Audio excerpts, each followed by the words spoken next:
Oh, yeah. What up, folks? The number of the day.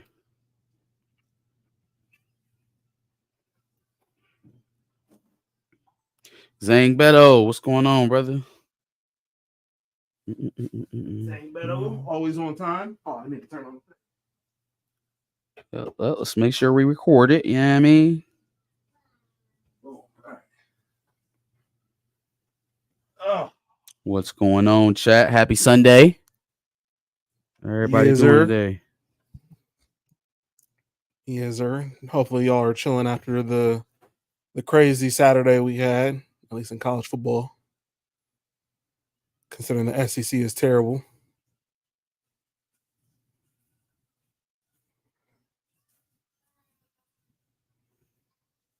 No, I'm very confused with that one. Anyways, Replace the rigor. and unless never mind, I won't accuse anybody of being anything that they're not. But You must be a Texas fan. All right. Let's see. Are we doing? I guess we're doing behind the cape. We do behind the cape officially first, right? sure, That's what we do now. sure. We don't even give them a chance to vote. We just go right into it. You could ask the people. Let's see if I don't think they care. Did you see that Bronny masterclass? Boy, that 17 points on Thursday, or the 0% shooting from three in every other game besides that one. Yikes.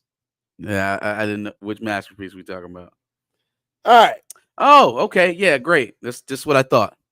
Yeah. That makes more sense, I guess. Low level IQ. Not saying that, but that makes a lot more sense. All right. Behind the cape. Are you ready? Are you ready? Yeah. No, not for behind the cape. Invincible season 3. Oh, yeah. Definitely ready. And the turnaround so much quicker this time. Yeah. So much quicker. Much quicker. Does that mean that they're not going to have a mid-season break this time, or? I would anticipate so. Yeah. Yeah. I would anticipate so. I think that they've heard some of the feedback to it, and also seen how it's affected the viewership on the latter parts of their seasons. It slowed down quite a So, it just seems like smart business at that point. Yeah, for sure. Yeah, no, I'm excited about pretty much where they ended. Like you said, them getting here so quickly. I think they're going to ramp up that viewership, hopefully, from what they've now lost a little bit. But before I hope this means that number one, that we're done with the the funny jokey trailers in between. Like now you can actually start like hyping me up for what is to come in the next season, and we don't have to like do these satirical, self-deprecating type of promotions. Oh yeah, we gotta wait so long, or we tell some joke about being on vacation for too long, or some bullshit. Yeah. Okay, let's move on. Like, Okay. show me bits and pieces from next season, or else I'm gonna start getting disinterested. Okay, Deadpool and Wolverine was supposed to include the Council of Kangs, but of course they axed that shit. Really I quickly. actually have that whole breakdown from Nick South Cooper. So Shoot! let's see. Shout What out he to had Tony to say. Robinson in the chat, by the way. What up, Tony Robinson? Go to the bookmarks. Here we go. Marvel originally had a mid-credit scene written in place for Deadpool and Wolverine, which involved the Council of Kings, discovering the location of Shang-Chi's 10 Rings and Miss Marvel's Negaband. So I kind of saw that those were going to be connected in some kind of way. I didn't really see how they were going to play. Obviously, that was a King thing. Mm-hmm. Here's everything that was written and planned mid-credit. Let's get into it. The King Amphitheater, Legions of Kings in armored battle suits. Hopefully, all not derivatives of Jonathan Majors again. That wouldn't have. It would have been. Actually, should have let this go, because that would have been a good way to just destroy all of that. Let Deadpool like drop a bomb or something, kill them all. Yeah. No. A withered old King priest variant with red eyes leads them in. Oh wait, I've skipped a whole section here. Legions of Kings in armored battle suits are kneeling, their eyes rolled back to their heads in a strange trance-like state. A withered old king priest variant with red eyes then in a wailing chant in a menacing ancient language. Kang soldiers ritualistically drink and pass bowls of blood amongst each other. This was going okay. That was going to be interesting. Right. On the main altar, upside down X-shaped cross filled the spaces. Blood flows down from the crucified prisoners. That's a lot, especially for a Disney movie. Okay. I'm finding it harder and harder to believe that this is what was actually approved to happen, but let's see. The prisoners were revealed to belong to the variants of Professor X, Magneto, and Wolverine, Cyclops, and other X-Men team members. Dog. Okay. I brought the X-Men into it. All right. Okay. Some of the crucified X-Men from other X-Men universes. variants are from the Fox movies, Days of Future Past, First Class, X-Men, Last Stand, etc. Inside the throne room, the main trio of Mortis, Centurion, and Ramatut meet. Centurion refuses to kneel. Centurion questions Immortus' ability to lead since some of the kings have gone missing. TVA roundup kings. Now the hero supposedly killed the exiled one, Kang the Conqueror. Immortus reveals to them he has found the location of the Negabands, Miss Marvel, and Shang-Chi's 10 rings. Since it's transmitting a beacon signal from Earth 616. That's pretty convenient, but could never find it. Now all of a sudden it's just flashing on Earth. The rings were actually sending a signal to Kang the Conqueror, who was tracking his location before he was captured and exiled to the quantum realm by the council. We found out the 10 rings and negabands are made out of adamantium. I'm glad this didn't happen. Why? I'm glad this didn't happen. Adamantium is just why let me finish this sentence, I guess, and then I'll get to my frustrations. Got it. We find out the 10 rings and the negabands are made out of adamantium and are relics from the previous multiversal war. The council okay. Fam, stop with this shit. Stop. If they are writing something that doesn't make sense, stop them and adjust this shit. Adamantium does not predate vibranium. Adamantium only exists because of vibranium. It is a derivative of vibranium. Why we are trying to take the most durable, most use-hardy metal on the earth that belongs to one of the only groups of black people in Marvel Universe, the only black civilization that they give a shit about and write about, while we're trying to take shit away from them and make it some reject metal that Stryker made to plaster to Wolverine's skeleton. I don't know whether or not you just don't know shit or you know some shit and you trying to, drive it a certain way. Either way, it's annoying. It has to be for it to be just a metal. That's what you're changing here. Same thing, like with the Celestial out in Antarctica. Why is it made out of adamantium? What are you talking about right now? You already have an ancient metal that it could be made out of. What are you doing? Lessening the power of vibranium. It's the only answer. Glad they didn't do this. Not to say that they aren't still continuing other ways to devalue vibranium and whatever else was sacred about Wakanda before they start touching it. The Kangs plan to exterminate the entire multiverse of heroes and mutants so they can rule over existence forever. Mortis uses a spell to drag Centurion to his knees, making him kneel before him, warning that he will be crucified next if he ever doubts him again. Mortis throws down a large necklace with the skulls belonging to the variants of X-Men, including Professor X, Wolverine, and others. Pretty dark synopsis. I would have wrote with it other than the adamantium stuff. I would have wrote with it. Plus, it gives you a clean break with the Fox X-Men, and now we have anything but a clean break with the Fox X-Men. So sure, I think it would have solved one problem. It would have compounded another one. Yeah. My question is, and I'm sure somebody's asked this before, but I just gotta ask it.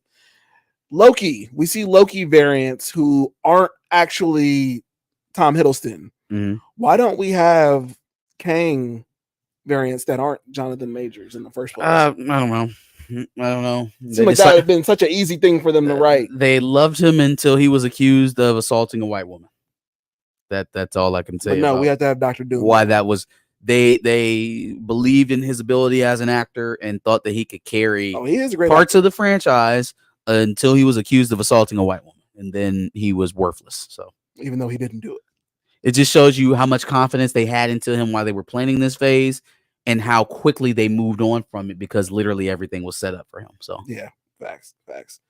Tony Robinson says, sounds like Marvel is writing fan fiction. Absolutely. That's basically what that sounds like.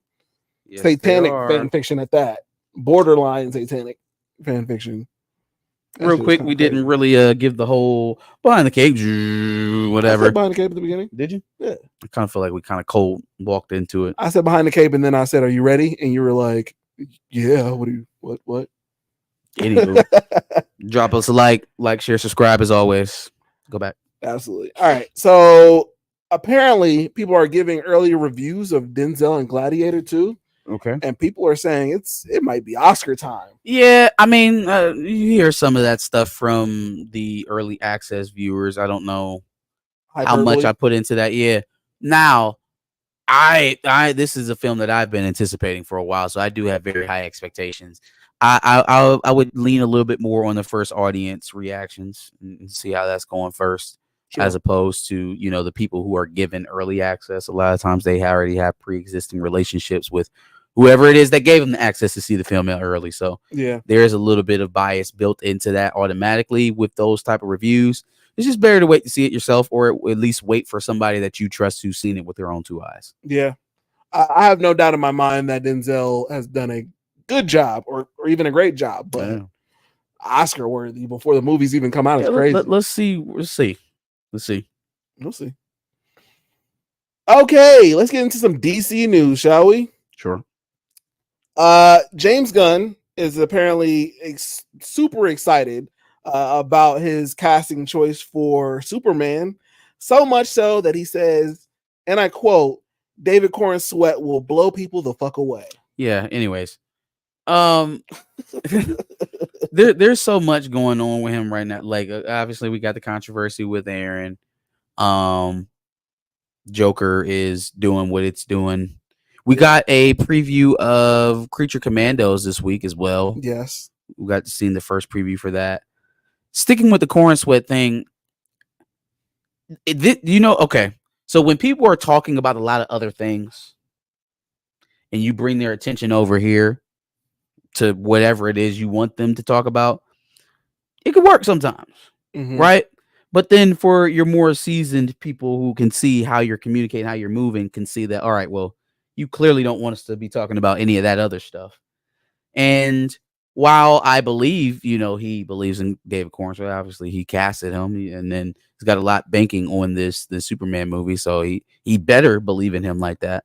There's some other stuff I'd like to hear you address before we start talking about Corn Sweat in 2025.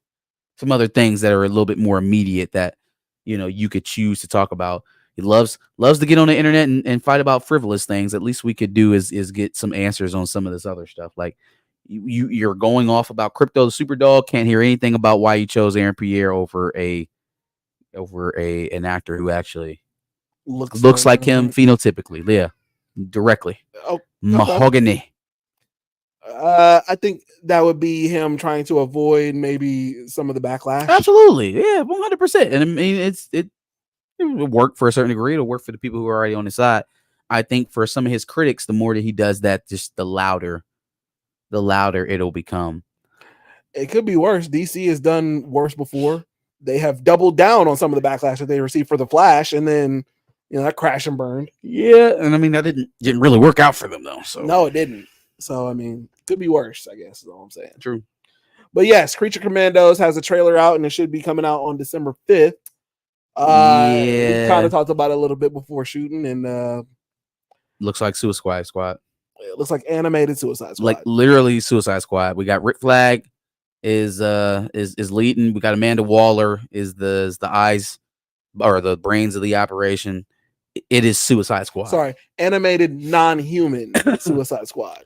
It's like Scary Creatures Suicide Squad. Even the Weasel was in the last Suicide Squad. Why? Thought this was integral. I thought this was canon. This means something. It is canon. It's world building. This none of this means shit. Shit don't mean anything. Bro, To those GI squad Robot, team. GI Robot's going to be the next group. No. Like this isn't consequential at all. No, it's not. But I mean, it's giving us something until they get into the real things that people want to see. You know what it's going to begin to start doing? You're going to start having less and less faith in what it is James Gunn is telling you. I think a lot, still, again, I'm saying a lot is riding on his superhero film or Superman film. However, the things that he has told us about the films that are in between him getting started and where he was when he took over DC have not been truthful. None of them. Aquaman, Flash, Shazam, Joker 2. None of it has been as advertised.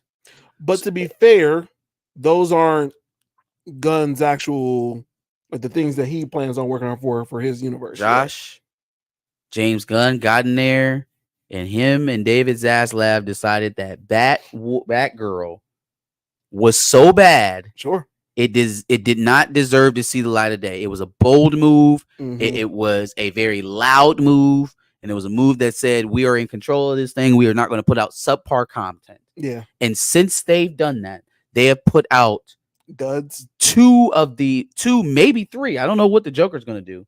But 2, probably 3 of the worst superhero outings of any studio of the last decade. The Flash, Aquaman, and now Joker. And Joker's there just because of the amount of money it made in the first one. So comparatively, that is a crater. Yeah. But they put out Blue Beetle. Sorry, I forgot about Blue Beetle. Yeah, that was astronomically bad as well. Not in terms of how bad the movie was. I think Blue Beetle was a little bit better than The Flash, honestly. Yes, agreed. But, which is crazy to say because The Flash had Michael Keaton in it. It had Michael damn Keaton in it. But it didn't make any damn money. It made nothing. It didn't. It didn't make any money. Huge lack of promo. On Stinker. We can't be looking at Creature Commandos and being like, oh, this is just going to hold us through. No. None of this is holding us through. None of this is holding us through. And what they were waiting for was the promise that your products, the things that you were directly tied to, were going to be night and day different. We're getting closer and closer to his direct influence being on most of these projects. Mm-hmm. Creature Commando is something that he championed first before Superman. Creature Commando was the first project that he mentioned when he did his little Twitter video. Yeah. Now he did say that James Gunn. He did say that Superman was the actual movie that he was actually working on, but Creature Commandos would be the project first that came out of his universe. Was Creature Commandos. Yeah. So I mean, we'll see. But and that even at that, I can't give you bail on all of the other movies. The other, like, pick one and change it, like, materially. But don't just sit up here and expect a slate of 2 years worth of bad movies to tide you over until you get to your stuff. You'll lose your job. Yeah, you'll lose your job. William Moloch brings up a good point. He says they released Black Adam after that as well. So is Black Adam included in the list of Black Adam made more than The Flash, Aquaman, Blue Beetle. Joker Again, 2. I don't know what Joker 2 is going to make. Yeah, but it made more than all of those movies. Yeah, we love making fun of The Rock, man. He has still made more money in Black Adam than anything James Gunn has let walk out of that studio. Yeah, so we'll see with Superman and see what happens. Mm-hmm. Well, Corn Sweat is the guy now, so you're just gonna have to put up with it. I mean, that's fine. I have no problems with Corn Sweat. Okay. Seems like you do. Seems like you're hating on Corn Sweat. I have no problems with Corn Sweat. I have a problem with Corn Sweat's boss. You won't fight him though. No, I won't. Go square up with him. Square up with James Gunn. That's not going to happen. Yeah.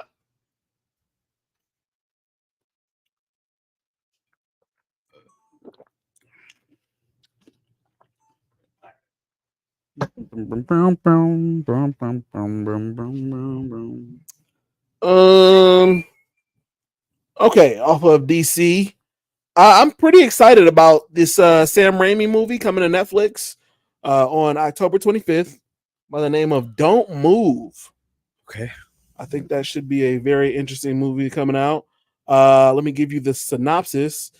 Basically, it follows a woman who must escape a serial killer with 20 minutes until her body completely shuts down. It's crazy. And during that time, just different things are happening to her body, like her legs shut down, and then like a minute before, like she stops breathing, like different things happen to her. Like, so the paralysis is slowly setting in. Yeah, Dude yeah, is yeah, yeah, yeah. he like stalking her, waiting for her to break down. Yep, That's sick. That's sick. that's crazy. Yeah, no, I don't even know what I would like. What would you do in that instance? You out in the middle of nowhere, try to make it as close as you can to people and hope that he slips up. Like, I don't even know how this is gonna play out. I don't either. I would just drag your ass out as far as I possibly could and just walk behind you, just slowly breaking down. It's not even fair. It's like shooting fish in a barrel. Basically, But it is a concept that we haven't seen before, a suspenseful style type of movie, so it's right up my alley. Plus I love Sam Raimi, so facts. I'll definitely be checking it out. Tony Robinson says, interesting. Of course, Perp Minder came out of nowhere. It's a year. What's going on, Perp? Yeah, no, I'm excited for that one. Straight to Netflix makes it easier for me to watch, and should be a good one for the Halloween, for the week of Halloween. So What's coming out next week? it's coming out October 25th. Nice. Yeah, for sure, for sure. All right, speaking of Netflix, Daniel Craig got some beef with Netflix CEO Ted Sarandos. Uh-oh. Let's see here. He says, "Oh, Daniel Craig reportedly told Netflix co-CEO Ted Sarandos at the Glass Onion premiere that the standing ovation they got proved that it should get a full theatrical rollout. When Sarandos said it wasn't Netflix model to do that, Craig replied, 'Your model is fucked.'" Okay. So all right, let's Daniel Craig is a beast. Yeah. But so I get it from both people's perspective. Daniel Craig is obviously he's cut his teeth in film. He's a film star. He Yes. wants the box office, right? Like that is the thing for the movies. Netflix is completely adverse to that. Like they've made their money not playing in those waters. Only just now gotten into releasing their films in the theaters here over the last couple of years.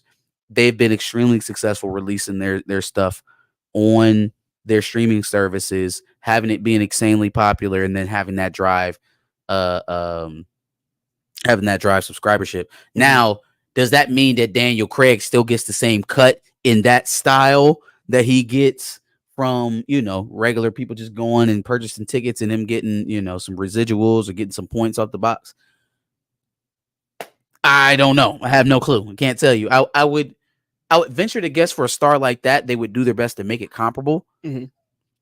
So I can't imagine he's too underpaid, but I also do get it from his standpoint. Like, man, I did Bond for a better part of a decade. I think I know how to do this, and you guys are leaving money on the table by not releasing all of these in the film.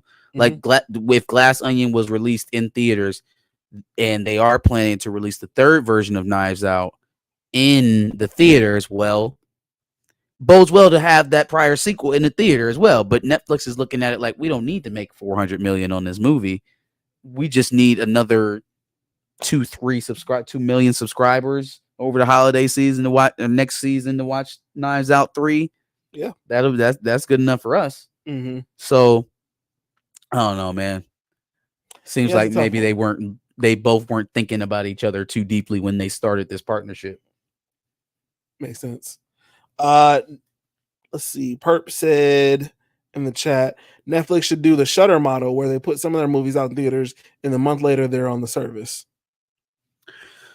Yeah, I mean, I do think that's a possibility, but also some of these studios are suffering from the shortened theater windows too.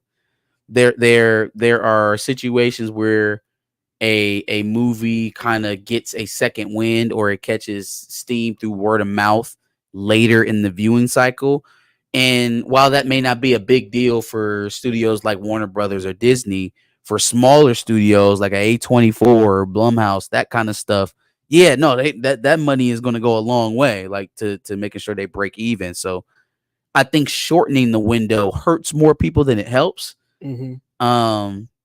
But yeah, if you have a streaming service looped into it, it would behoove you to get that newer content on the streaming service as fast as possible. So Yeah. I could see that.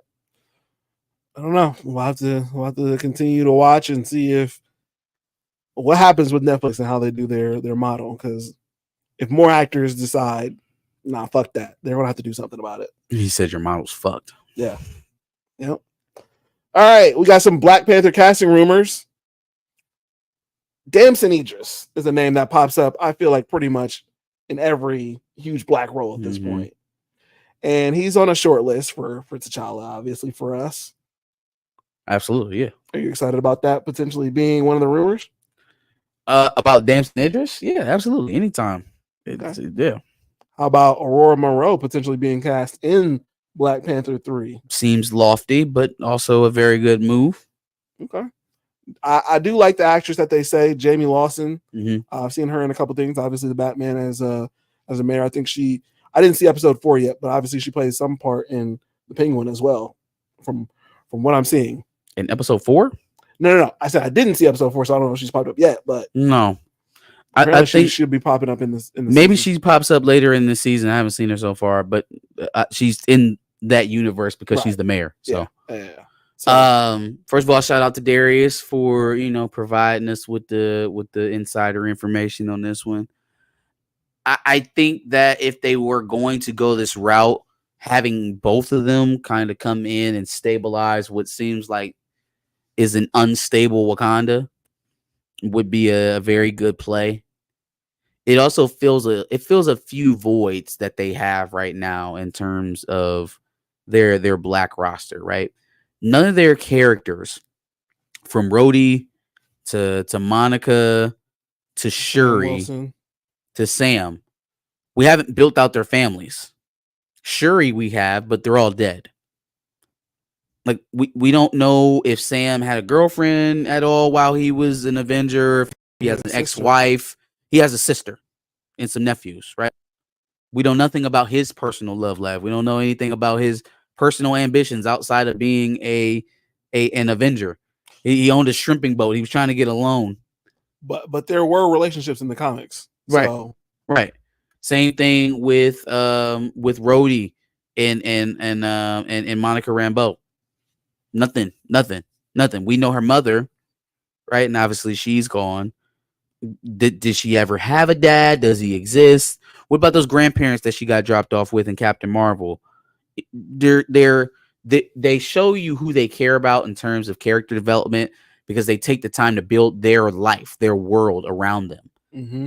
They did that for Steve Rogers. We knew everything about him. They did that for Tony Stark. They did that for Thor. They've done that to a certain degree with Banner, even though it's not to the same degree. Sure.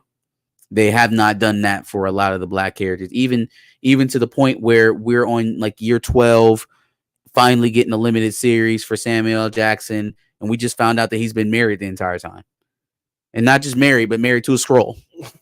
So it's like, you don't want to be in a position again where you've had guys in your film universe for over a decade and you don't know if they're dating, married, how many kids they got, but you know that about Clint Barton, but you know that about Tony, you know that about Wanda and Vision and everyone else. Yeah.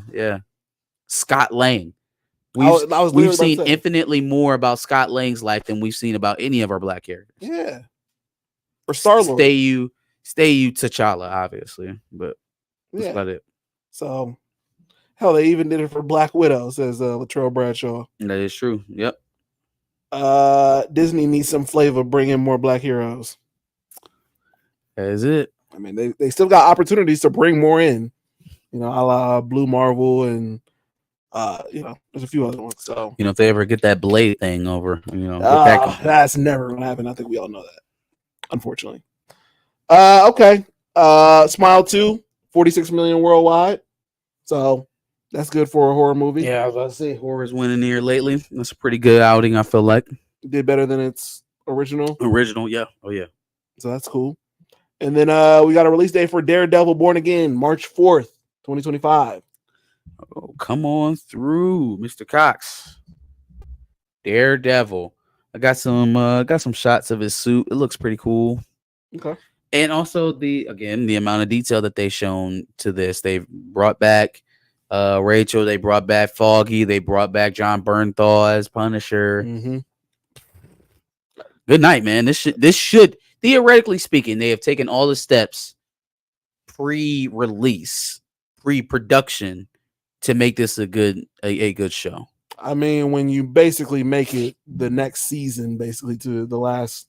But that's how they had to do it. Yeah. And the fact that they even had to work their way up to it kind of lets you know where we're at with them. So I'm not taking anything for granted. Facts. William Moloch says we getting one domain. Wonder Man. they're not even going. So Wonder Man is also supposed to come out in the spring. Yeah.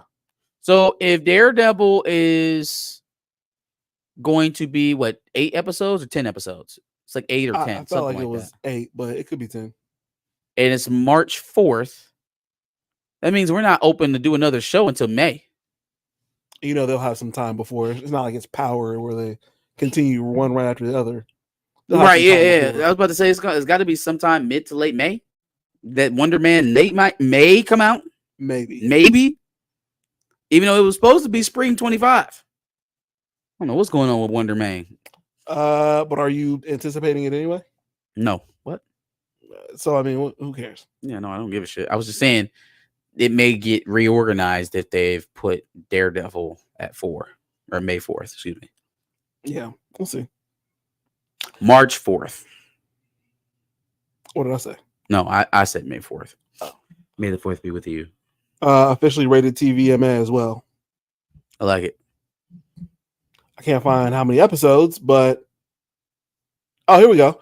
Daredevil Born Again is scheduled to premiere on March 4th with a 9-episode first season. 9 episodes. That's a long first season. Yep. So, yeah. I guess that's technically season 3 of Daredevil. Matt Murdock got smashed by She-Hulk, but in his show, he's going to be a good Christian boy. Smashing She-Hulk is something crazy. That's insanity. Yep.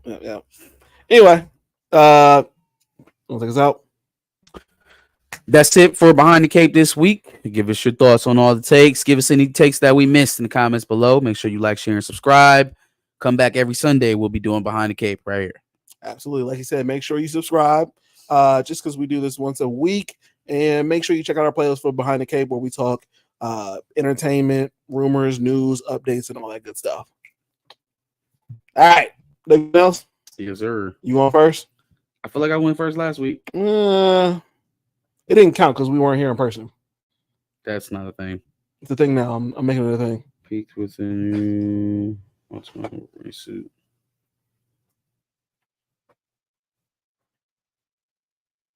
Oh, it was a New York Comic Con? I'm sure there is. With a new Ultimate Wolverine suit. Daredevil might be the only show worth a damn at Disney Plus. I concur. I can't see myself watching anything else, to be honest with you. Other than Daredevil, Avengers film, maybe. I'll have to catch. What is it? Flyboy. Brave and the Bold on a $5 hour on the discount day.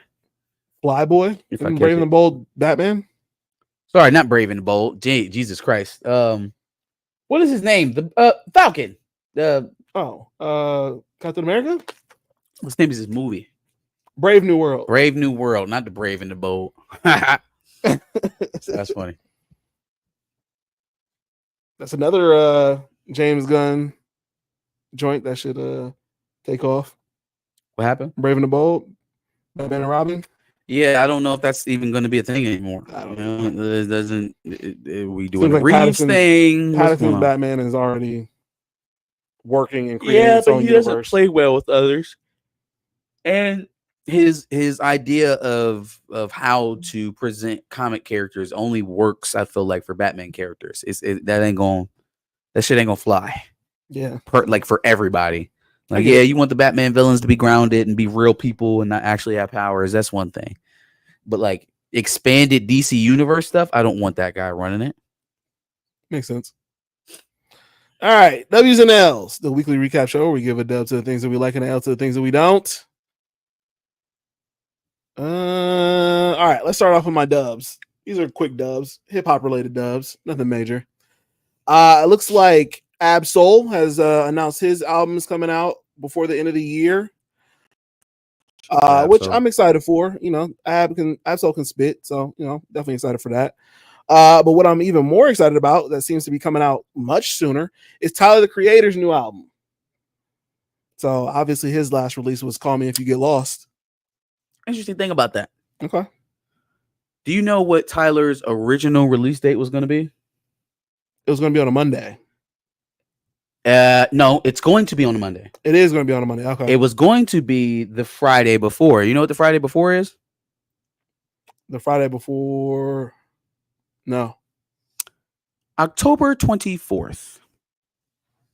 October. Anybody know what October 24th is? No. Anybody know? Nobody know? United Nations Day. No. Oh, that's fucking hilarious. Please do. Oh my God. Please do what oh my God. Yes. That's perfect. That's not what I was thinking about, but that is hilarious. Chat, if you know what October 24th is, y'all let me know. Chill, wink, wink. Chill, wink, wink is crazy. A week before Halloween. Yeah, it is a week before Halloween. That very true. Anybody know? Y'all disappoint me now. Come on now.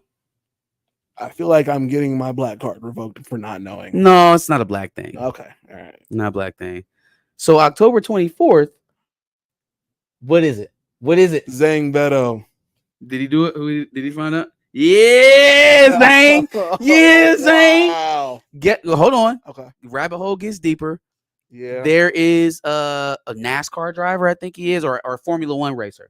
Okay. Right? Formula One's coming back in November. So they did a promo for one of their racers. Do you know what song they used? I'm assuming for the promo. Song? Oh no, not a Drake song. Oh. Reincarnated. I've been stargazing. Life goes on. I need all my payment. Yeah. Woke up looking for the broccoli. Hold on. That's not a full song. No, it's not. That's a snippet. Yep. Josh, how would Formula One Racing get the rights to release a snippet from Kendrick Lamar in their commercial? How would they do that? They would have to get into contact with TDE, and TDE would have to approve it. And if TDE cleared a snippet, or not TDE, PG Lang. PG Lang. If PG Lang clears a snippet of a song that's not out yet, what does that suggest? That they're rolling it out. And if they're about to roll it out and the Formula One season is getting ready to start here in November, and they're teasing it now, are we waiting on a drop on October 24th? With the woke up looking for the broccoli, caught me, keep a horn tucked up under my seat. Yes. Are possibly. We dropping on October 24? So let me lay out the evidence here. Tyler moves out of that slot. Number one is Drake's birthday. Drake was born on United Nations Day. That's hilarious. That's hilarious. But yeah, it's Drake's birthday. Tyler moves out of the way. Red flags. Not completely out of the way though. Monday. But it gives them the weekend. Gives them that breath, right? Then Dot with the snippet being on a reputable company, a corporation's advertisement.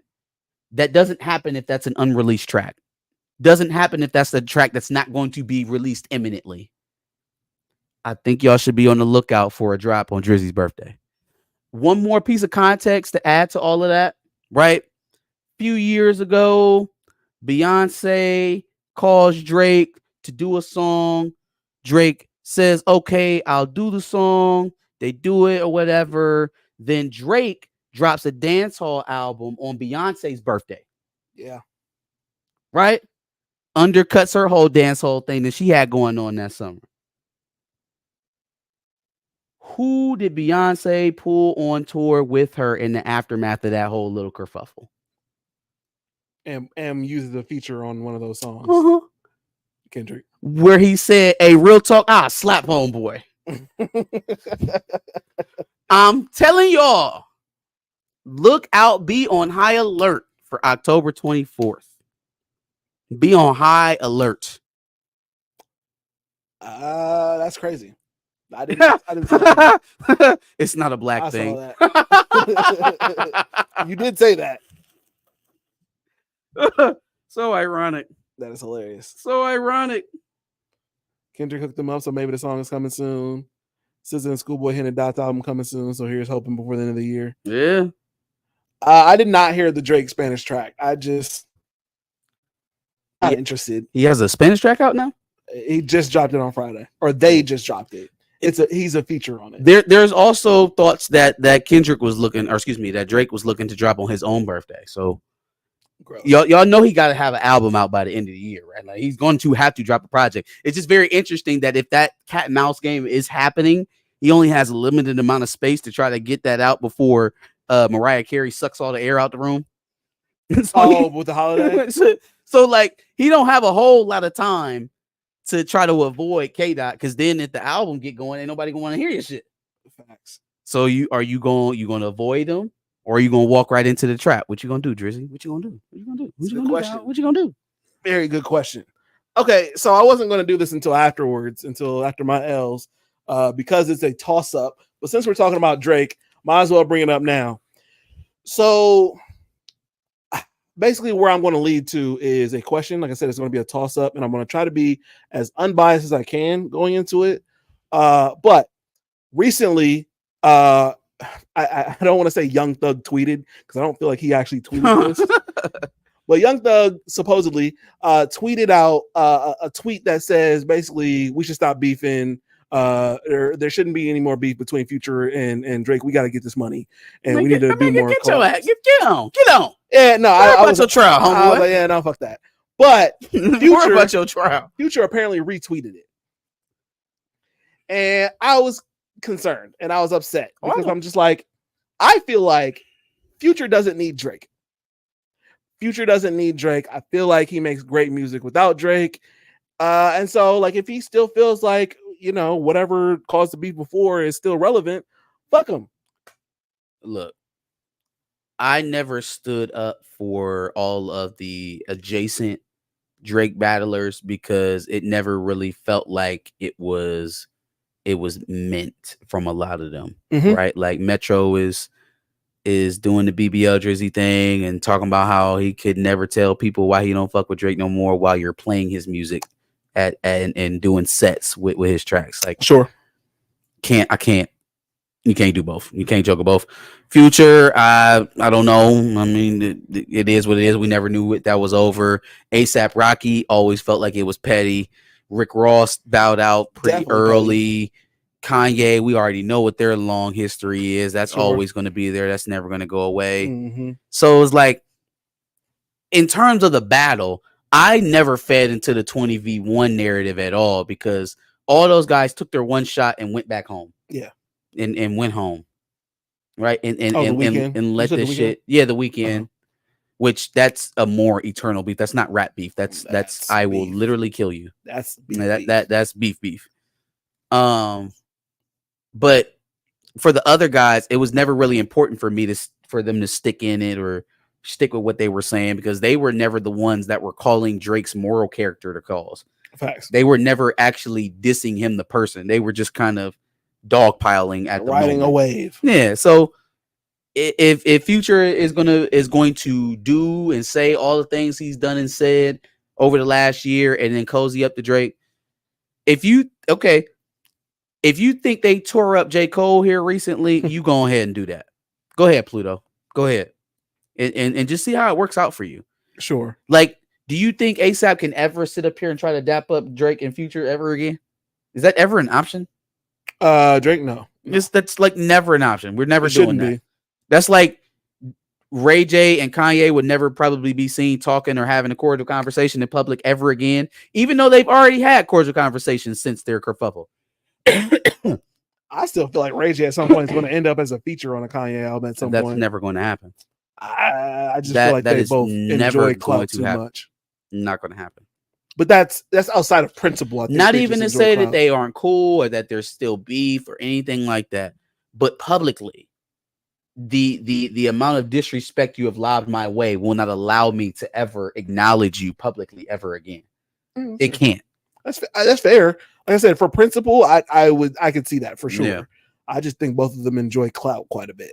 So yeah, I don't. As long as the boogeyman still got his foot on the back end, because here's the thing: they might cozy up to him. They may not be kicking his teeth in at every opportunity, but what they're not going to do is co-sign, because now that's going to put you back in what's the names crosshairs, and nobody wants to be there. Sure, nobody, especially the likes of ASAP, Future, Gross. Weekend, and Ross. That's not where you want to be. Y'all don't want him on y'all back. Sure, They don't. So no, my thing was, like, I kind of alluded to it already. I felt like Future doesn't need Drake. So then that got me thinking, and I started listening to some of Future's songs like in a row, and I'm like, damn, Future's got like a list, and obviously he could do a verses. Like there's 20 hits easily. Yeah, sure. And so then I'm like, man, I think Future could beat Drake in a versus. But then I started thinking the reason why I think that way is because there's just too many vibes from Drake, and it's just going to go all over the place. Whereas Future's is like very one style, one vibe. I don't know about that, because if you take Jumpman and I was taking you take Jumpman collaborations out. Taking collaborations, right, but from I'm both saying out. you take the collabs out from Future, his discography is a little less. It's still long. It's not what Drake has without features. I have 20. I have 40 songs actually for Future, but regardless, I started thinking about it, and I'm like, okay, well, maybe Future beats rap Drake, and not including Hotline Bling and Hold On, We're Going Home and One Dance and Control and all that shit. But some of that vibe would assist Future as well. Some of that does assist Future. If you're gonna take that away from Drake, you got to take that shit away from him. Because I had like Love Song with Rihanna in there, and then like you got to take off My Collection. Sure. Like you got to take off some hits for Future. So if I hit you once, you part of my collection. I'm gonna quickly give you 20 songs for both. Okay. Future, Mask Off, March Madness, Like That, Commas, Low Life, Tony. I said without features, and you got to take off Like That. No. Like That could be included. And I'm sorry, features from each other. Oh, okay. So Drake can't help Future. Okay, gotcha. And vice versa. Gotcha. All right. Mask Off, March Madness, Like That, Commas, Low Life, Turn on the Lights, which I guess maybe should I take that off too now? If you're gonna take off Hotline Bling and Just Come On, We're Home and Home, you got to take off Low Life. Mask Off, March Madness, Like That, Commas, Low Life, Push and P. I can include that, I think. Okay. All right. Coding Crazy. Okay. Coding crazy. Oh, this ice on me got me looking coding crazy. I think that can still rock. Coding crazy. Same Damn Time, Move That Dope, Magic, Real Sisters, Freak Ho, Stick Talk, Trap Niggas, Type Shit, Pluto Ski, his new track, Racks on Racks, Wicked. Okay. So the one thing I noticed right away before you even say anything about Drake is that Future's sound when he has hits is very targeted. Yes. It is very trap funk. Yes. Right?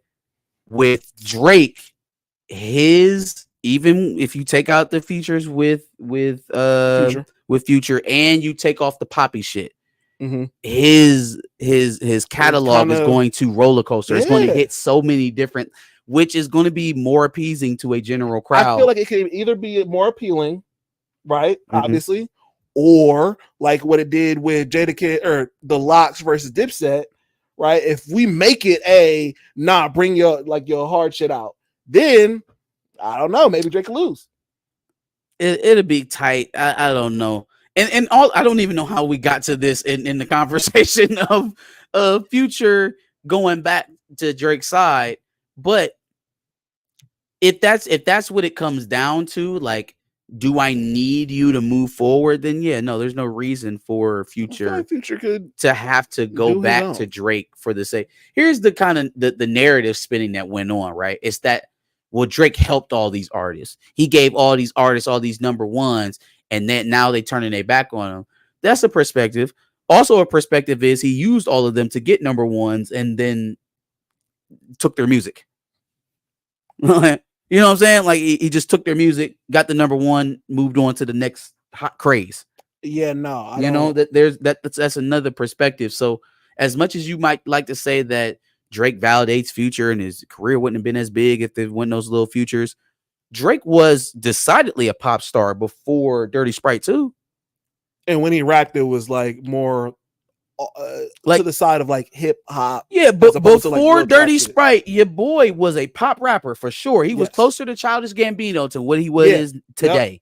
The street cred didn't come until he started Until doing he started shit fucking with Future. You Yeah. know what I'm saying? And then he segued Future to 21, and then 21 to Lil Baby. And then, you know, and then he kind of hit the little roundabout, the Atlanta roundabout. You know what I'm saying? You're running to Atlanta when you need a check balance. No, you're not. Facts. Yes, matter, Latrell Bradshaw. matter. I should have included shit. Shit is actually in my long list. I got 40 tracks. He didn't even say Chosen One. I got Chosen One, Karate Chop. Man. I got all of those on here. Bought a Phantom because I always wanted one. I have all of them. I got Itching on here. I got all of them. My fingers, they itching for that paper. But if you want to see my 20 for Drake, and I got 40 for Drake, rap Drake. I'll include all of that too. Paper. I think it'd be a great versus at the very least. It would be a good exercise. Leaving bias out of it, I still probably think Drake might win it, but Future definitely could. He can stand his own tie. Again, if that was in relation to as whether or not Future needs Drake, he absolutely does not. He does not. He doesn't. Moral of the story. All right, let's go to my L's. What a week with Kamala. Oh man, what a week. What a week. So I came in here ready to actually at least lean W for Kamala. I lean on you niggas like another line of walking. Yo. I leaned W for her at first because apparently she made a policy that actually addressed black men. Oh, let's talk about black men. Let's talk about the black men plan now that I can scratch it off my L list. Oh, okay. All right. Well, what'd you give it? A double L? And you finish your take. Finish your take. Well, because I'm giving her an L for a completely separate reason. But not for the plan? I didn't know where to put her for the plan. Okay. I thought that the plan definitely needs fixing, but I think the fact that she addressed black men with policy was a step in the right direction. Fam, we're a month before the election. She got scared into doing it. If she took a step, and this is what she resulted in, I'm disinterested. That's fair. I'm disinterested. That's absolutely fair. We got protection in the cryptocurrency market, which who are you even talking to? Who are you? Yeah, I don't even know. Who are you talking to with that? What is that for? And then, right, that was my first reaction. Then if you dig into it deeper and you try to follow the money, of course, she got $1 million donation from a digital currency guy, right? So yeah, send the blacks to me so I can get them into crypto. Yeah, that's a little bozo scam number one. Bozo scam number two. The mentorship programs that are supposed to somehow lead to black men being teachers. Okay, is this direct job teaching, like direct on-site job training for black men to become teachers? Or are you putting mentorship programs in the hood like this is 1995? From what I can tell, it just says including pathways to become teacher. Including pathways to become teacher. There's a pathway to become a teacher. You get a high school degree. You go to a post-secondary school, whether that be a community college or some other system maybe set up by Kamala Harris, probably not. And then you get that certification so you can be a teacher. That is the pathway to becoming a teacher. It's completely open to everyone. And it's already a thing. It's already a thing. Are you going to create certain initiatives for people to go out and recruit black men to become teachers? Because that's not what your policy says. And then when you recruit them, how are you going to ease their access into that industry as they are not very prominent in it currently? How are you going to incentivize black men maybe choosing this career path instead of others that are more lucrative and more suiting to their demographic? Is definitely low paying. How are you going to encourage black men to actually take this pathway to becoming a teacher without incentivizing it? Sure. Keep going. Providing 1 million loans that are fully forgivable to black entrepreneurs and others to start a business. I actually like this. I'm gonna go ahead and apply. I'm trying to get us some money for back of the bus. Yeah. If we get a check, boy, we're gonna be in studio. That's a fact. So just look out for us. That's probably the only one. But everything about pulling black people out of their circumstances, whatever those circumstances may be, cannot be about entrepreneurship. It literally cannot be. Everybody cannot be a boss. That's the fallacy of this hustle mentality we've kind of been pushing out here recently. Is, oh man, just go start your own thing, work for yourself, work for yourself. Everybody can't work for themselves. That's a fact. You gotta have employees, and not to mention everybody's selling to a consumer. If all the consumers want to be bosses, we're gonna have a problem. Yeah. So you probably won't like the next thing, which is legalizing recreational marijuana and creating opportunities for Black Americans to succeed in this new industry. Also, not mad at that, but it's vague and it's not clear. Very vague. Are you going to be directly opening up business opportunities for Black entrepreneurs specifically, or Black business owners to break into the cannabis industry specifically? Because once again, we know that it is an industry that has worked against Black people, even though we've helped promote it into legalization. We promoted it into the billion-dollar industry it currently is, right? With our own dollars, when it was legal and illegal. But even still, we get the brunt of the criminal justice system when it comes to adjudicating around weed. We get the harshest sentences. We get the harshest treatment without any real pathways towards ownership, towards the agricultural sector of the weed industry, farming. Those are the things that Black cannabis owners have been left out of in certain cities, certain states. Is that what you're working on? Are you promising to let people go that you we already know you're not going to let nobody out of jail, because that's something that we was on your back about in California. Facts. That's a fact. Your constituents agreed to let 1,500 inmates out because they had low-level drug offenses, mostly weed charges, and you fought tooth and nail even after it was passed to keep them inmates in jail for the cheap labor. I found that very ironic. And now all of a sudden you talking about we're going to create pathways for Black people to succeed in weed. What about the 1,500 Black men you killed locked up? No, that is not fake. It's not a phony story. It's not a conspiracy theory. It happened. Now, the fact that Kamala Harris and her team don't want to deal with that just shows that she's a bad politician. But it did happen, and it's not something that we can just go around. So yeah, now when you're talking about making weed accessible for everybody, or at least the business of weed accessible for everybody, I don't believe you. It's questionable. I don't believe you. Wholly. You ready for the last one? Yeah, go ahead. Launching a national health equity initiative focused on Black men that addresses sickle cell disease, diabetes, mental health, prostate cancer, and other health challenges that disproportionately impact them. Concerned with this one. Number one, again, no direct action, no direct policy initiatives, nothing mentioned in here about preventative care, or maybe comping costs for regular visits, screenings. There's nothing specific in here about what it is they're doing to cull all of those ailments. Yeah. Number two, a month away from the election, and the best that we can do in terms of the health of Black men is to throw out all of the buzz diseases that you can think of. Sickle cell, diabetes. Yeah. Just the blackest stuff that you can think of. Here's a thought. Maybe if we would have started this 6 months ago, we could have gotten to all those things, including the mortality rate of Black mothers in this country. Because believe it or not, that is not just a women's health issue. Well, you don't have to believe it or not. You just need to have common sense. The mortality rate of Black mothers affects the entire Black community. If your mother cannot bring you into the world healthy, that affects Black women and Black men. Sure does.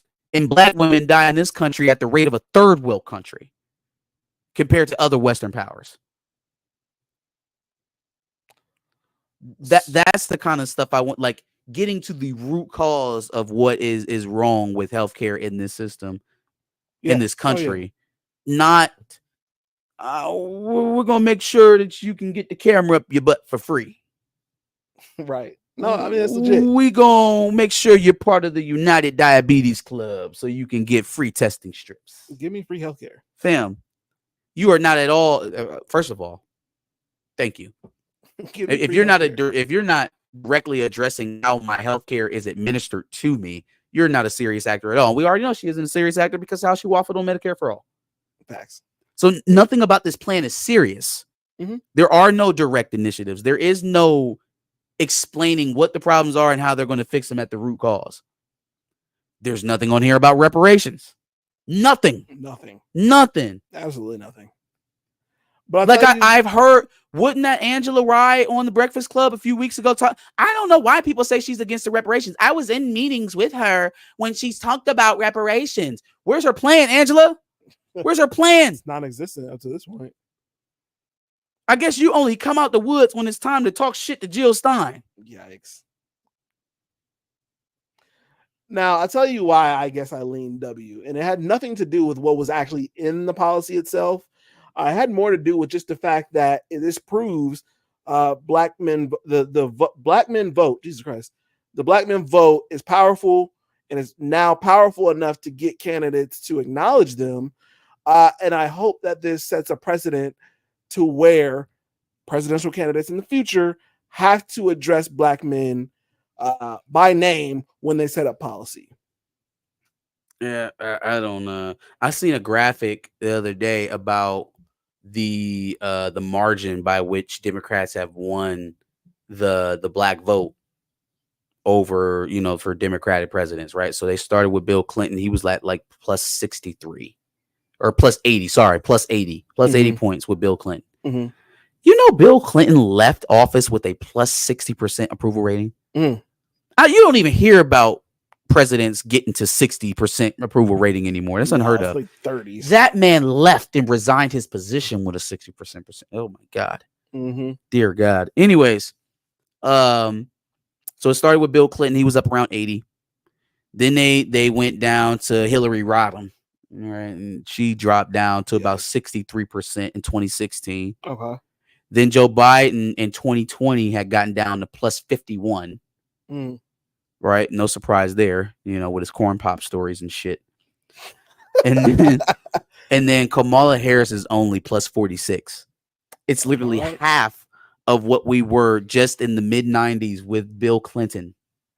Sounds about right. Like, that's how much the Democratic Party has lost in market share of the black vote. Well, I mean, you spend decades telling me shit like I need to go out and do my job and I'm not black if I don't vote for your candidate. And then to tie into my L for Kamala, you give me advertisements with just stupid bullshit talking down to me as if I'm not a real constituent here. I seen something. It was a short on YouTube. It was the damn bubble popping. That's exactly what I'm referring to. What do you do? I'm a software engineer. How tall are you? I'm 6'5". I'm 6'5". What's your plan for voting? I'm not into that. Pop, pop, pop, pop, pop, pop. Okay, well, that is just great marketing, Kamala. Whoever on your team is instructing you to do this, bravo, chef's kiss. Who is this for? No. It's funny, right? Because we do this thing, and I can tell that she has white people advising her because of the times where it's important for her to be black. People questioning your blackness, Donald Trump questioning your blackness, saying you've been an Indian woman this whole time. People bringing up stuff. You get in front of a camera and you go, next question. Then you turn around and it's time for you to bring policy to black men, and this is what you bring, right? These are moves that are made from a person who is disconnected from this community. Yes. Now, I'm not directly speaking about Kamala Harris in that way. I am saying the people who are advising her. It's very clear that she does not have black people advising her. And in that case, it matters not to me whether or not she's actually black. Matters not, because the people she's leaning on, people that she's listening to, don't have the best interest of black people at heart. Yeah, clearly. So absolutely. It is what it is. No, that shit pissed me off so much because it's just, again, it falls in line with the amount of times that I've seen Kamala and the people backing her talk down to me when I'm 33 years old. I barely ever watch those stupid pop the balloon videos. And I am that guy. Well, I'm not 6'5", but for all intents and purposes, I am that guy. And I actually do plan to vote. But now with you insulting me and my intelligence, like I'm not excited at the very least. I can't Yeah. say I'm voting for Trump. It's never going to come out of my mouth, but it's at least not exciting for me now. And then the dishonesty of some of them, right? It's like if you're not voting for Kamala, then you're automatically voting for Trump, directly or indirectly. So you're either directly voting for him or you're voting for somebody that's going to help him win, which is antithetical to anything that you've ever tried to teach me about civics, about the democratic process, about how we choose our candidates. My vote matters. You literally are destroying the fabric of what you call democracy so that your person can win. Right. And that is something that I can't even accuse. Well, no, I can't accuse Republicans of doing it. They do it quite often, actually. Yeah. Just not something that I'm accustomed to Democrats doing, you know? Yeah, no, for sure. I'm voting. Perp mind is that I'm voting for the couch. And that is your right to vote couch. But they would have you believe that your defiance of the voting system for this election means that you want Donald Trump to be president. And it's because of that flattening out of the issues that they could very well lose. They could lose. Just don't vote for the couch fucker. Vote for the couch, not the couch. Not for the couch abuser. Couch predator. The couch predator is crazy.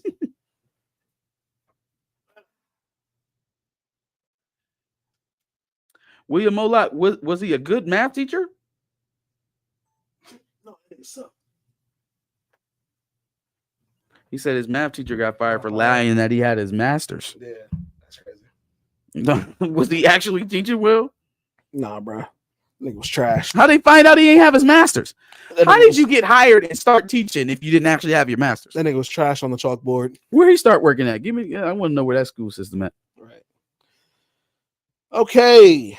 I'm giving an L to... This is going to be a quick one. I'm giving an L to Elon dick riders because, bro, Jesus Christ. Oh, my Jesus God. Christ. Like, I could hear the smacking in the comments. Elon, bro, you're so smart.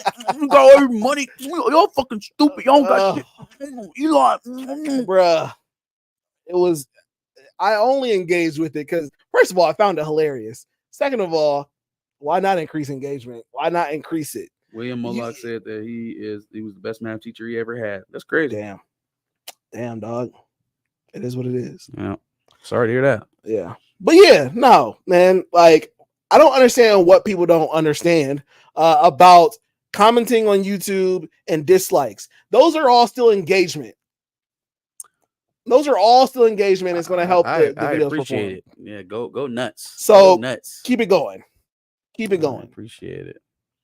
That shit was funny. I'm just like, do y'all realize you're still here 4 days later commenting about this dumb shit? Bro, you don't even know how self-driving cars work, bro. You don't even know how they work. That's not how they work. The one dude said, you don't even know what cutting edge means. I was like, what are you talking about? Just a quick fuck you to all of them. Yeah, we seem to really piss off the tech nerds with that one. We did, for sure. And I'm glad we did. I'm happy with that. We were far from the only people that made fun of that fuck ass trade show. I don't care. I don't care. Get off your knees, boy. Give no shits. Oh, man. All right. I'm giving an L to Jack Callis is his name. He is a Baltimore Ravens fan.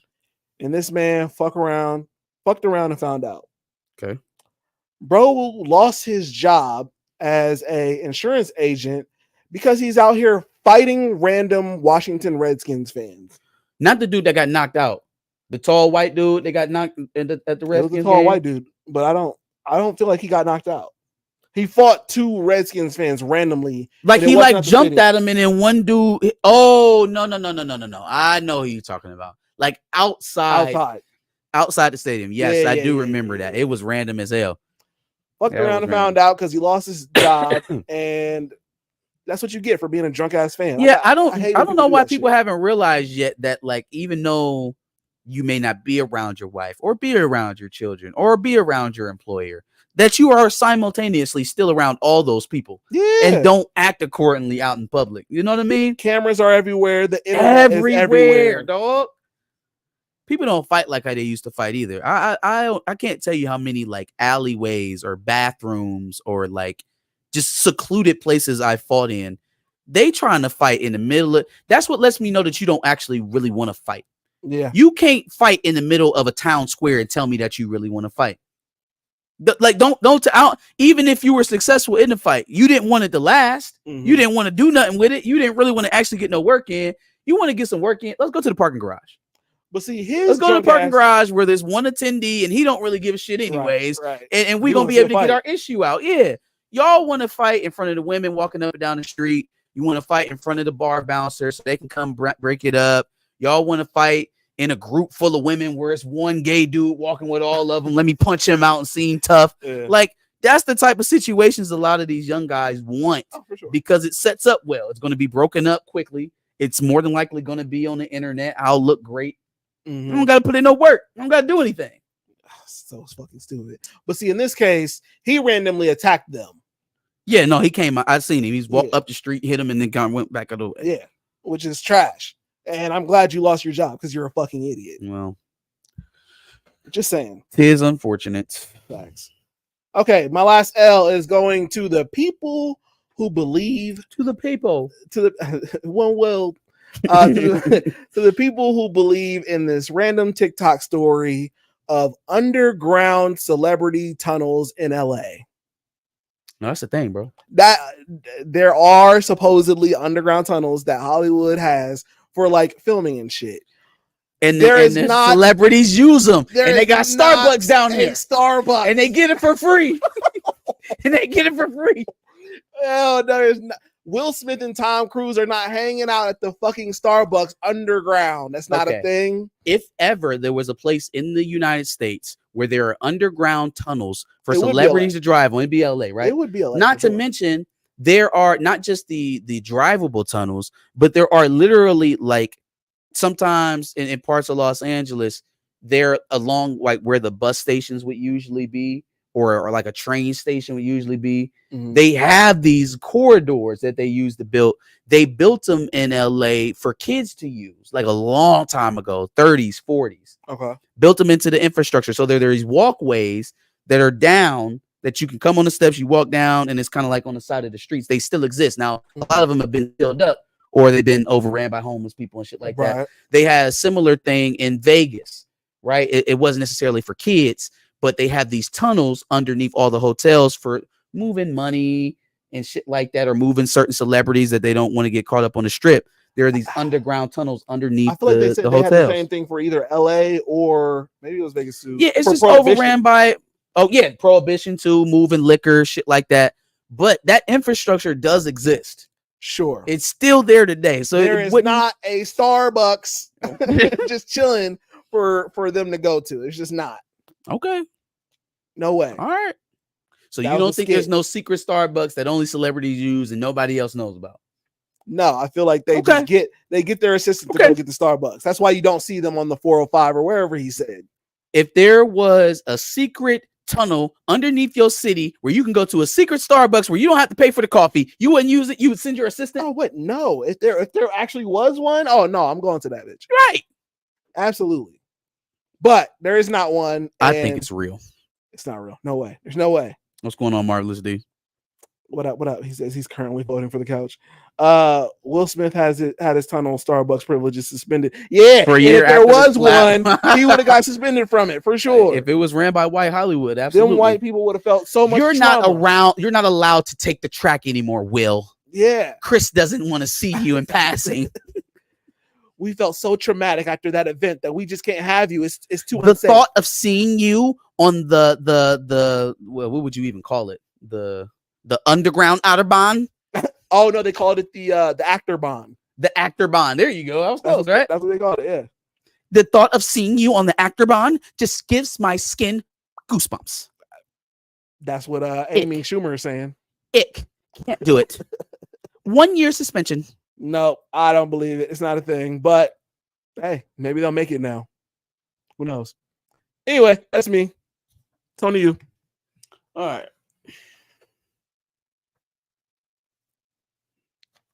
Let's see what we got here.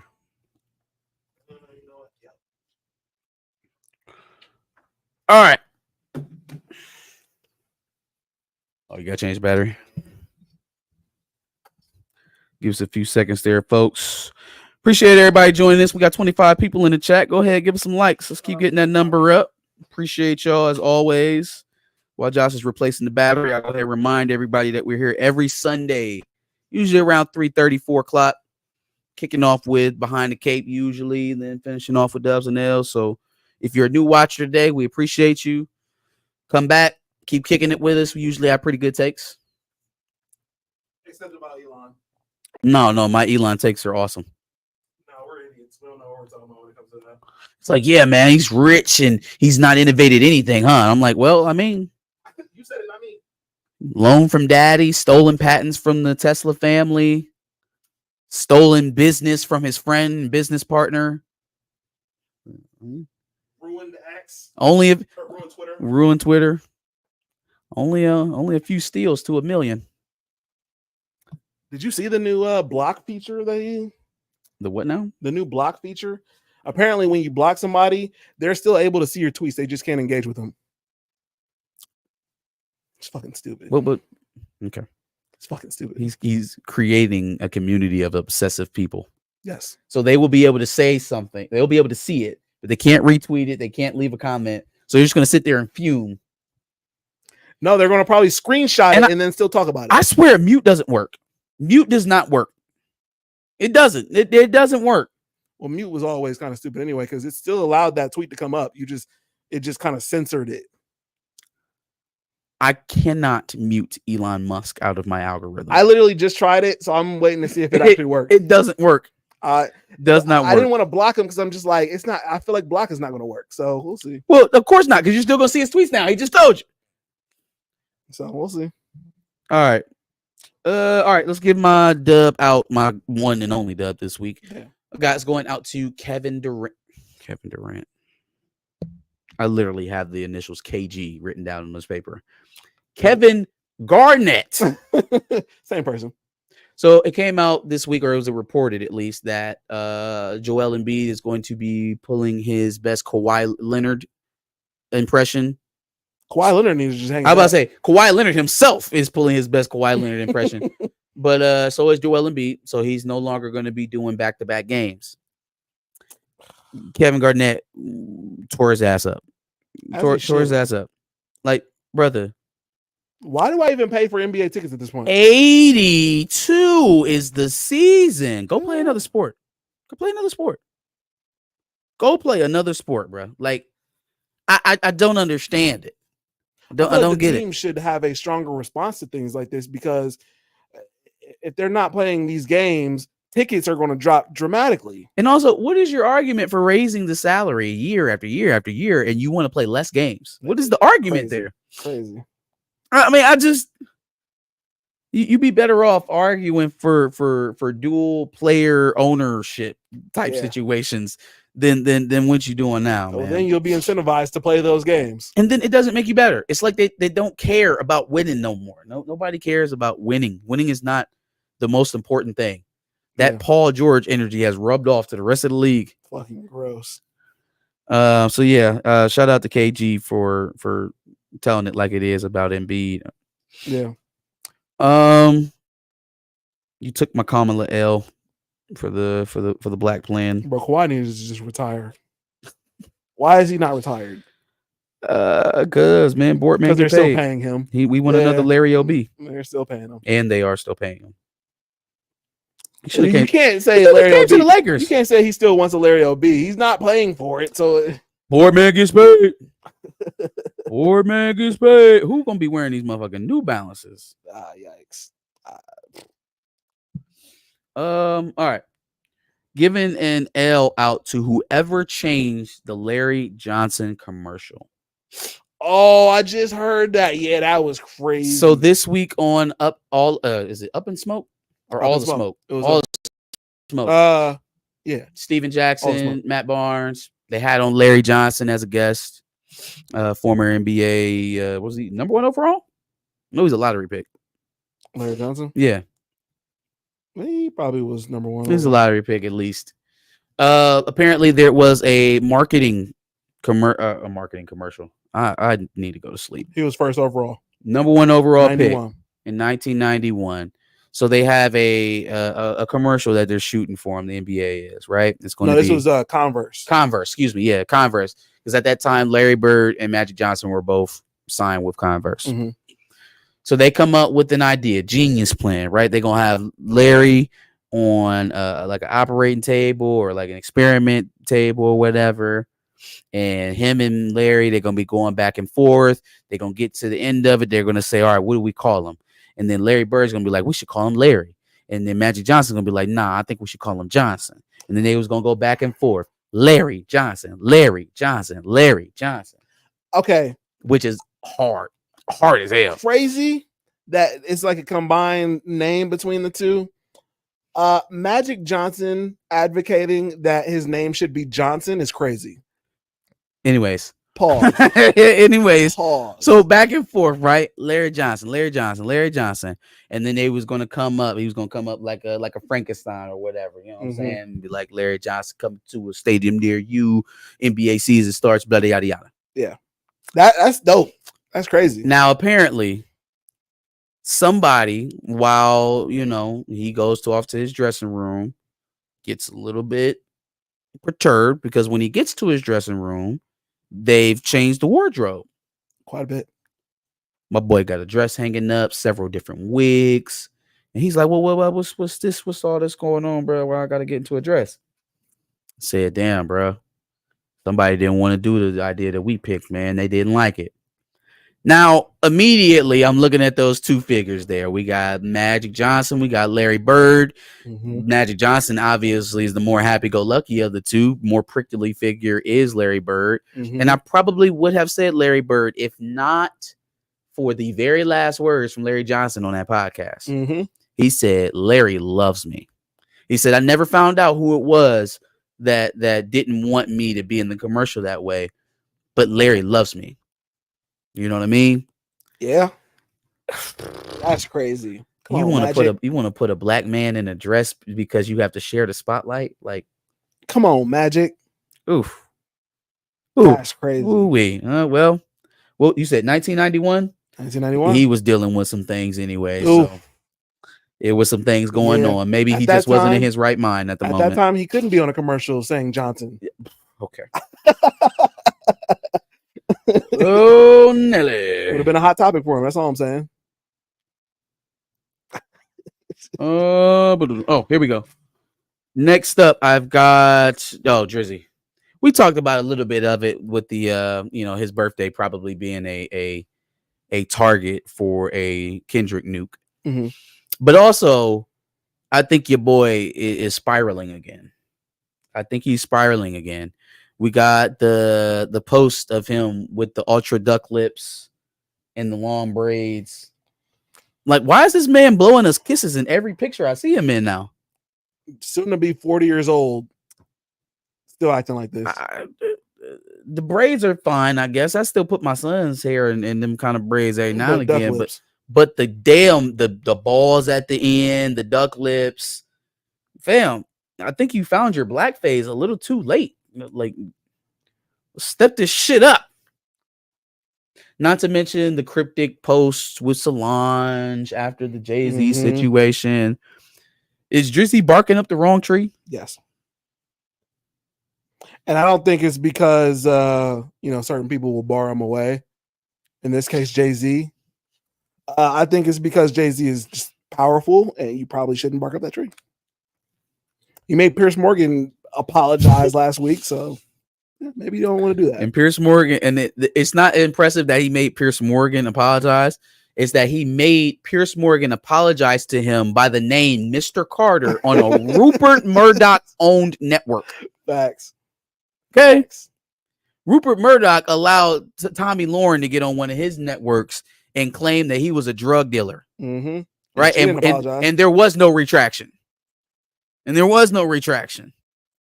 Oh, wait, hold on. I don't think that was Fox News. That was The Blaze. Was it? Yeah, that was The Blaze. Let me take that back. That was The Blaze. He was a drug dealer.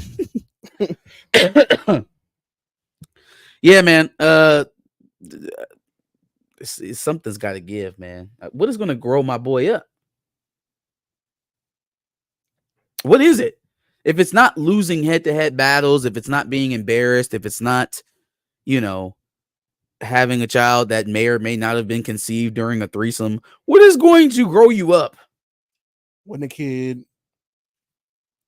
I would have said a wife, but I don't think one of those is in the cards for him. Well, he already has a kid. I think he competes with women too much to have a wife. Yeah, that's a fact. He competes with women too much to have a wife. The offset of feminine energy that would be coming from her every day being around him, I think would cause a problem. I think it would cause an issue. It would be an estrogen overload. Yikes. Yeah, I mean, the only one that would have made sense is Rihanna, because I just feel like Rihanna would have been the man in that relationship. Or Nicki. Maybe. Nicki is not Rihanna. No, she's not. In that sense. Yeah, I don't know. Them being together would have been too much. Haywire. Yeah. Plus the ego. Ugh. Drake's still trying to find him a Riri. He's trying to find something. He's not. And if he was trying to find a Riri and landed on Sophie Knows Better, my boy's direction, his compass is fucked up. It's all over the place. Okay. Ooh, last L I got is going out to Jeff Teague. Uh-oh. Has anybody else realized that Jeff Teague's podcast is basically just a compilation of L's he's taken during his NBA career? Anybody caught on to that? I feel like the only benefit we get from Jeff Teague's podcast is him talking about when he's taking an L from certain players. It's not like it's not like he's taking a lot of dubs. He has one ring? So he's like the Milwaukee championship, goes home and starts playing the game after. Mm-hmm. He's playing in, was it Detroit with T-Mac? Yeah. And T-Mac, even in his old, about to be retired age, tells that man to go sit at the end of the bench. He's hooping with KG out in Minnesota while Derrick Rose is there, and KG is getting pissed and saying every day, "Yo, when this nigga gonna give his spot up, man? When D Rose gonna start?" He's playing with Chris Paul. Yeah, dapping up Chris Paul, talking to him before the game, yada, yada, yada. Yeah, you were inspiration to me. Let me get your shoes while they skip. Gets in the middle of the game, starts talking shit to Chris Paul. Chris Paul talks to his bench and says, "Ain't this nigga who just asking me for my shoes?" Bam. Like, listen, I get that there's a certain bit of self-deprecation that can go into your presentation that plays well. Not every single funny story or viral story from this podcast should be when you got embarrassed. Fam, I think you were a punching bag. I think you were a doormat. I think that's how that went. Actually, I'll go even further and say you actually need the deprecation on the podcast as an NBA star to seem more human. But when it's only that, no, that's crazy. Or if you're bigging up another person, like when Iman Shumpert gave the story about Kobe, he was like, "Bro, what you own?" Like that was like bigging up Kobe's legacy. Yeah. So like you need some of that too. But like every story can't be, I ended up on the wrong side. You know what the most beneficial story to Jeff Teague's basketball acumen has been? It has been in the discussion with him and Deshaun Jackson on who would win in the game of 1-on-1. So the best thing that you've ever said about yourself, or the best thing that anyone has ever said about you on your podcast, is that you can beat an NFL wide receiver in a game of 1-on-1. Congratulations, brother. Like, congrats. Yikes. Meanwhile, NBA greats are asking why you're still on the floor and they're not playing D Rose. Yo, when this nigga gonna give his spot up, man? That's crazy. Nah, that's crazy. Hey, yo, when this nigga gonna give his spot up is egregious. Like, not when you gonna take him out. When is he gonna give it up? That's insane. Did you know Gilbert Arenas' fiance? Oh my god, is doing a dating show on YouTube. With who? She's like the host. Oh, okay. And then she has like an Instagram baddie with like 3 guys, and the most recent one had Rashad McCants on it. Trying to. That's date payola. That's hey, get me on real quick. I thought that was crazy. That's funny. Okay, that's the L for Jeff Teague. My next one I got / take, but it is a toss up. Just want to see what the group thinks. So, Big Meech came home this week. Yes. Big Meech came home this week. And while we have seen a laundry list of rappers from the time that Big Meech went in to the time he got out, big up Big Meech or claim, the petition to governors and presidents to try to get him out. That is still a certain sect of people whose lifestyle you are not at least having your children aspire to or pointing to as a good example of how to live. There's no real conflict in exactly. You would expect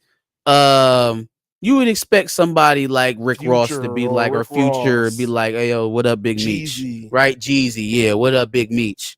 Who else? Gucci. Well, maybe not Gucci. I don't know what their relationship was when that was going on. But Wayne, yeah, whoever he might have messed with, yeah, that makes sense. I get why rappers would be saying "Welcome home, Big Meech." Yes, there is a very real reality to what Big Meech was doing before he went in jail that he's grappled with. We've heard him speak about it. I want you to know I have the title for the segment already made. Oh, great. That doesn't mean that even while the calls were for him to get out, that his life was glorified in the midst. You know what I mean? Like there were some very not so good aspects of what was going on and all of that. Yeah, but I think it speaks to the unfortunate reality that for some Black people, this is who they look up to. This is their hero. That's fine. That's cool. Notice I said some. It's not all. Now, there are certain people with platforms and responsibilities. Some of those platforms and responsibilities tie directly back to impressionable children. And one of the things you may or may not want to get caught doing is glorifying a former drug lord. And some people may look up to this person as a hero. And if somebody sees you glorifying someone who looks up to you, someone who you may be directly in response or directly responsible for their education, say, maybe looking at you and saying, well, the guy who funds my school and housing is big upping one of the biggest drug dealers in North America ever. Maybe I should try to be like Big Meech. So LeBron could big me up. I mean, I'm already going to LeBron's school. Why wouldn't I just be like who LeBron thinks is cool? I'm trying not to kill him, but he has some very obvious conflicts in this welcome home. Even in it was very innocuous. I would take that. I'm not trying to say that he's directly endorsing all of the wrongs that Big Meech. But you should probably be a lot more careful. You should be a lot more aware of these responsibilities that you've taken on yourself. No one asked you to open up a school. No one asked you to take those kids that are struggling in that school and put them in housing. I just seen it, by the way. It's where the BMW dealer is on Market? Yeah. Oh yeah. They built a new housing unit right there across the street from the BMW dealership. I think I know Circle K. I know exactly what you're talking about. Yep. I think I know somebody who works at the school. Okay. I think. That's cool. I don't know if that person still works there, but I think at some point they did. I'm just saying, so what, when your kids come to school on Monday and they all being like, welcome home, Big Meech, is that something to aspire? Is that something that we want? Is that something that like you wanted to encourage? No. Not to mention all them kids struggling with basic reading, math, and writing standards. So like it just feels as though maybe we're juggling too many hats. We're trying to wear too many personas. Yeah. I feel like I don't have any problem with LeBron actually feeling this way. I have a problem with him putting it on his platform and espousing it to the world. I don't want to boil him down to the things that led him getting locked up, because I'm sure he's not the same man he was before. But even he's real enough to know that he was breaking the law. Yeah. So again, you kind of, I don't know, man. It was a weird kind of shout out that I didn't expect to see. It just didn't need to be on your Twitter, sir. No, it sure didn't. Or Instagram you are LeBron story. James. You don't got that man's phone. You don't have his jack or somebody who got his jack. You can't get in touch with him? You definitely have Lil Meech's jack. Lil Meech. To tell him. Pause. But Rich Paul can definitely get in touch with Big Meech. You said you definitely have Little Meech's jack. Pause. I'm in his phone, but all right. Yep, that's cool. Pause. Yo.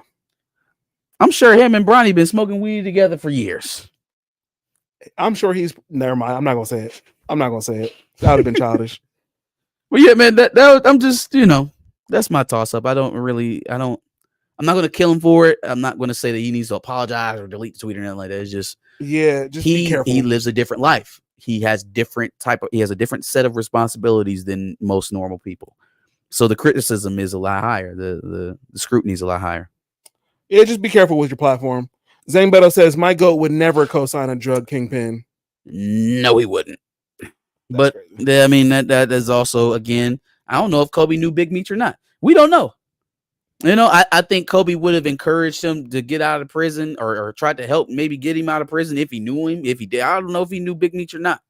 It seems like if I was the biggest drug dealer in North America and I was out in South Beach, Miami, whenever Kobe Bryant or anybody like that came in town, I would find my way to get next to him. But sure, but I also just don't think Kobe. I don't think he would either, because Kobe wouldn't have Italian, been, for fuck's sake. That's not the reason. That's not the reason. About that. The reason is that where would they run into each other? Is Big Meech going to Staples Center at 4 a.m. to watch Kobe practice? No. If not, then they're probably you're never going to run into each other. To making his life better. Yeah, Kobe, especially through basketball. Meech is more likely to have met Allen Iverson or Shaq, sure, or one of them out in the club than meeting Kobe. Meech has a nickname for Allen Iverson, a personal nickname. Like Meech and Allen Iverson probably like this, but you know where Allen Iverson was at every night. Facts. Like it wouldn't surprise me if he know guys like Michael Irvin or Lawrence Taylor or anything, guys that party when they hit touchdown in Florida. Oh, for sure, he know them. Yeah, he know them for sure. But not Kobe. Kobe's a different situation. Give Bronny a dub for the 17 points. Absolutely not. So we can take his 3-point percentage up from 0 to what, 10? Yikes. 0 to 20%. Not giving him a dub for 17 points against the reserves of the Golden State.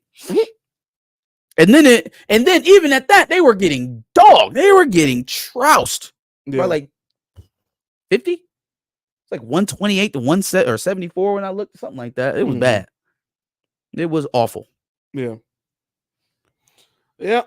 Any other takes? Bronny was 37. What's that mean?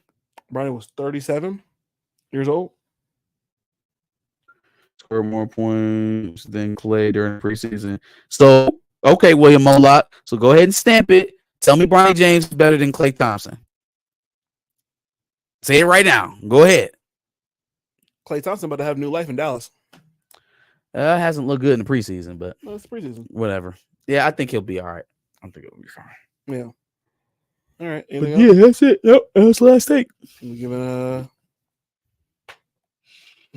W's and L's out? Yeah, I'll take us out. Thank you, everybody who showed up, who commented, who liked, who shared, who subscribed. Appreciate you all. Again, every Sunday, usually around 3:30, 4 o'clock, we'll be going live, doing Behind the Cape and W's and L's. So give us your dubs and L's in the chat below. Tell us what you thought about ours, and we'll see you next week. Absolutely. Make sure you subscribe, like he said, and make sure you watch the playlist. See what we talked about in previous weeks with our W's and L's. And then obviously make sure you tune in every Wednesday at 10 o'clock for W's and L's, every Thursday at 10 o'clock for Behind the Cape, every Sunday around 3 to 4 for the live stream, and just stay in tune with us. Peace. He meant plus minus, by the way. Oh, yeah, 37 plus minus? Negative 37. Negative 37 plus minus is crazy. Sheesh.